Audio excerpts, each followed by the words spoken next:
Andrea and I am the Cosmopolitan Hippie. Being from Melbourne and living up in Darwin, I travel a lot.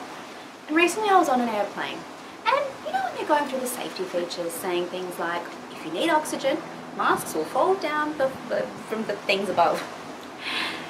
And I thought, and they say to you, fit yours before you fit anyone else's. And I thought to myself, that's a brilliant metaphor for life. Because think about it. How can you help anyone when you're struggling for air yourself? When you're stressed?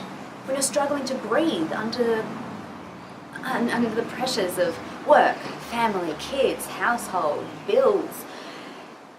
It's suffocating. And when you're suffocating and you can't help yourself, how can you be expected to help anyone else? So it got me thinking, how many times do us women do this in life? Put ourselves last? How many times do we help other people before we really help ourselves? And really, how good are we helping and how much are we able to help when we're really not ourselves? The other thing it started me thinking about is, what are we teaching our children, especially our daughters? What are we showing them? That this is how a woman behaves? That a woman doesn't put herself first?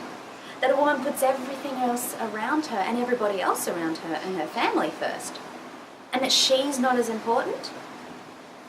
Is this the role model we want to set? Is this what we want to show our sons?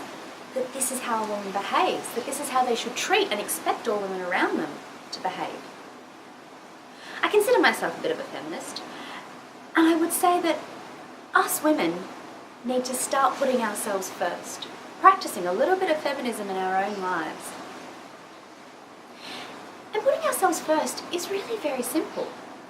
It might be as easy as making sure we take time to exercise, making sure that once in a while we catch up for coffee with a girlfriend, or that we have a babysitter and go out and connect with our partners. You see, by doing this and by showing people that we are important to ourselves, then we give other people permission to treat us that way as well. Because honestly, how can you expect anyone to treat you with kindness, with dignity and with respect if you don't treat yourself that way in the first place? So what I'm saying to you, my Cosmo Hippie tip, is that you need to show others how to treat you by how you treat yourself. And you need to show your children how to treat women by showing them how to treat yourself. Break the cycle and start to put yourself first.